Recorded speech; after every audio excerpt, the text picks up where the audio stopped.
ప్రజలు అక్కడ ఎవరైతే తిరగబడ్డారో, రైతులు తిరగబడ్డారో అవన్నీ కూడా ఆయన తన డిబేట్లో ప్రజలకు అందిస్తున్నారన్న కక్షతో ఎన్టీవీ యాజమాన్యం పైన ఒత్తిడి తీసుకొచ్చి ఆయనని ఆ ఛానల్ నుంచి బయటకు పంపించారు. అక్కడి నుంచి వేరే ఏ ఛానల్లో ఆయన వెళ్ళినా అక్కడ రానేకుండా గేట్లు వేయించారు. సాక్షిలో ఉన్నారు కాబట్టి ఈరోజు ఆయన మీద కక్ష కట్టి ఇటు జగనన్నని భారతమ్మని ఇరికిస్తూ అటు కొమ్మినేని గారిని ఇరికించాలని ప్లాన్ చేయడం నిజం కాదా అని అడుగుతున్నాను. ఎందుకంటే ఈ డిస్కషన్ జరిగింది జూన్ 6వ తేదీ. ఆ రోజంతా ఎవ్వరూ మాట్లాడలేదు. ఆ జరిగిన నెక్స్ట్ సెకండ్ అది తప్పు అని చెప్పి తాను తప్పు చేయకపోయినా సారీ చెప్పారు జర్నలిస్ట్ గారు, కొమ్మినేని గారు.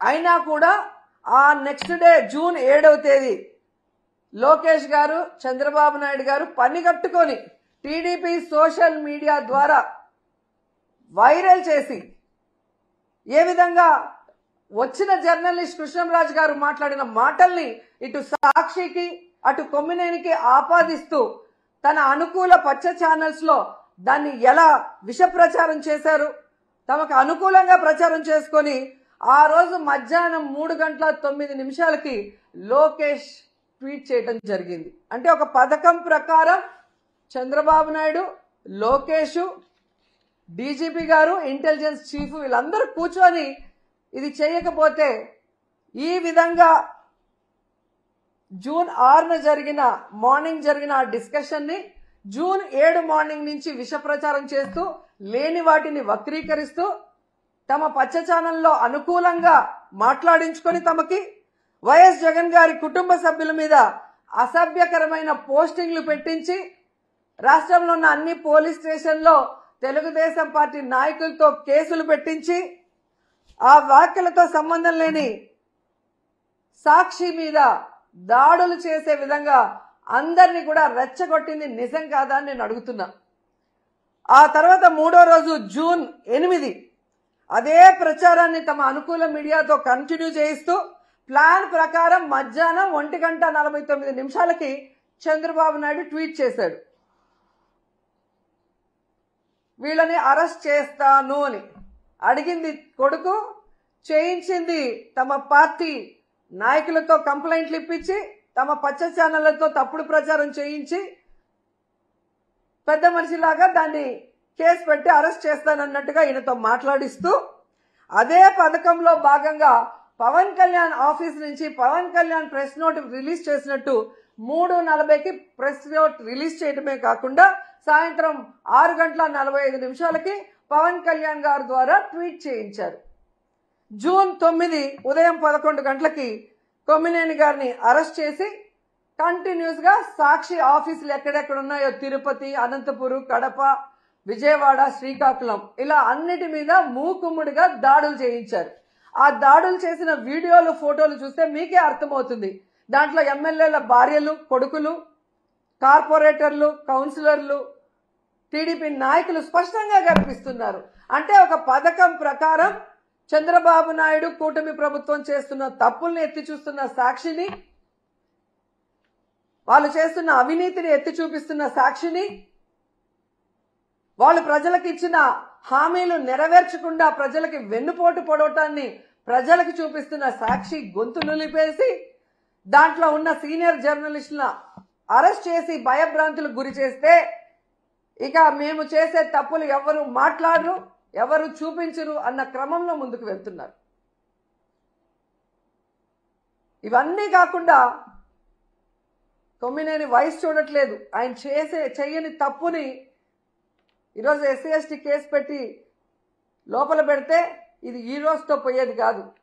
మీరు పెట్టిన ఈ విత్తనం మహావృక్షమై మీ అందరినీ కూడా ముంచేస్తుందని కూడా ఈ సందర్భంగా తెలియజేసుకుంటున్నాను. ఎందుకంటే పచ్చ మీడియాకి ఎప్పుడు బూతులు మాట్లాడటం, బూతులు టెలికాస్ట్ చేయటమే అలవాటు. ఇది గతంలో మనం చూసాం. సాంబశివరావు గారు ఎంత ఘోరంగా మాట్లాడతారు, ఎంత నీచంగా మాట్లాడతారో ఈ రాష్ట్ర ప్రజలు సెల్ ఫోన్లు ఉన్న వాళ్ళు యూట్యూబ్ కొడితే అర్థమవుతుంది మీకు. అలాగే మూర్తి గారు ఏ విధంగా వాళ్ళు వైఎస్ఆర్సీపీని అటాక్ చేయడానికే మాట్లాడి వల్గర్గా మాట్లాడించడం మనం కళ్ళారా చూస్తున్నాం. అసలు అంతెందుకు, బీజేపీ నాయకుడిని విష్ణువర్ధన్ రెడ్డిని టీడీపీ నాయకుడు కొలికపీడి TV5లో చెప్పు తీసుకొని కొట్టాడు. మరి కొట్టించింది ఎవరు? రాధాకృష్ణ గారా, మూర్తి గారా? వాళ్ళ మీద ఎందుకు కేసు లేదు? ఎందుకు బిఆర్వి నాయుడు క్షమాపణ చెప్పలేదు? ఆయన వంటి పేరు శ్రీనివాసరావు, కొమ్మినేని శ్రీనివాసరావు గారికి మరి ఆ పదవి కూడా ఇచ్చారు. మరి ఒకప్పుడు విలువలు ఉండి అది చూసి పదవి ఇచ్చుంటారు, తర్వాత విలువల్లాగా విలువలను కూడా ఆయన వదిలేసినట్టున్నాడు. సీనియర్ జర్నలిస్ట్ కొమ్మినేని శ్రీనివాసరావు గారు వారు ఫోటోల్ని, తమని అవమానించిన వారి ఫోటోల్ని చెప్పుతో కొట్టారు. ఇప్పుడు దానికి శ్రీమాన్ సజ్జల గారు ఏమన్నారంటే, రాక్షసులు పిశాచాలు కూడా,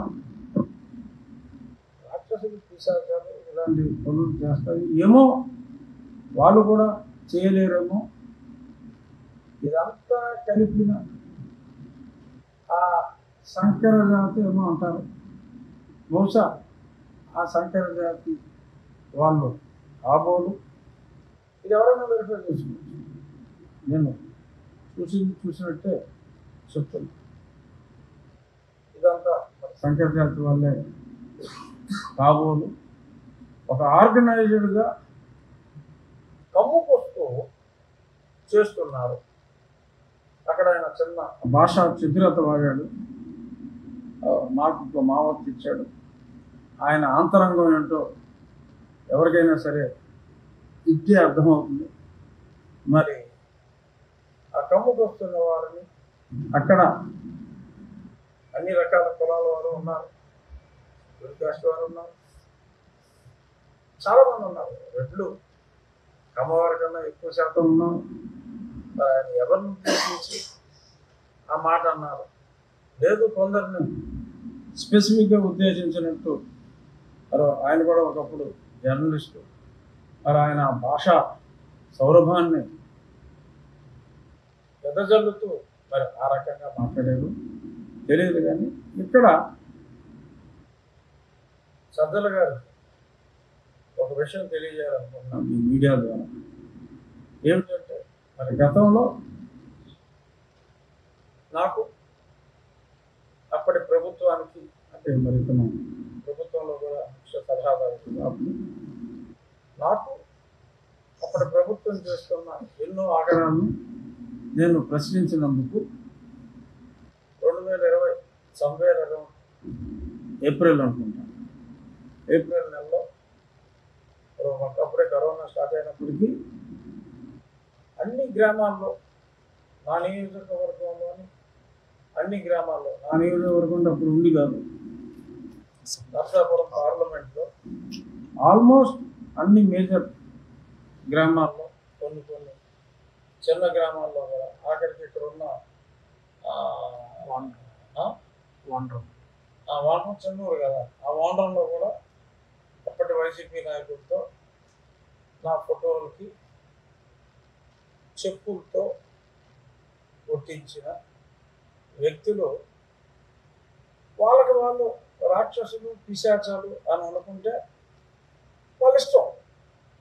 అప్పుడు కూడా నేను వీళ్ళంతా రాక్షసులు పిశాచాలు సంకర జాతి వాళ్ళు అని నేను పొరపాటును కూడా మాట్లాడు.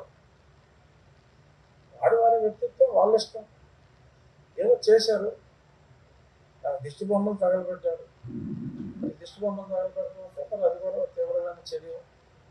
మరి కొంతమంది అయితే చెప్పుకోవాలంటే బాధ అనిపిస్తుంది, మూత్రం కూడా పోసారు.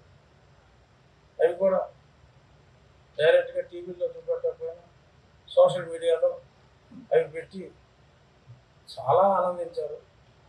మరి వాటిని రాక్షసానందం అంటారా, పిశాచానందం అంటారా? సరే, ఏదో డైరెక్ట్గా మనం టచ్ చేయలేక ఏదో పిల్లవేషాలు వేసారులే, పిల్ల మేధావులు అని చెప్పి నేను అప్పటికి క్షమించిన. మరి ఏం రిజల్ట్ చూశారు కదా, ఏమైంది? ప్యాక్ చేసి పంపించాం.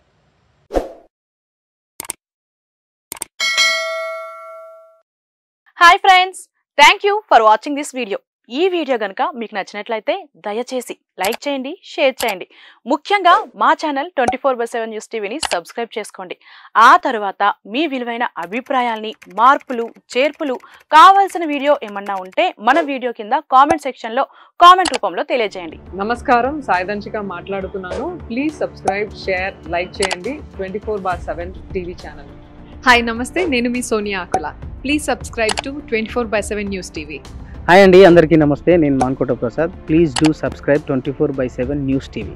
Political, entertainment and infotainment updates కోసం like, share, subscribe 24/7 news TV.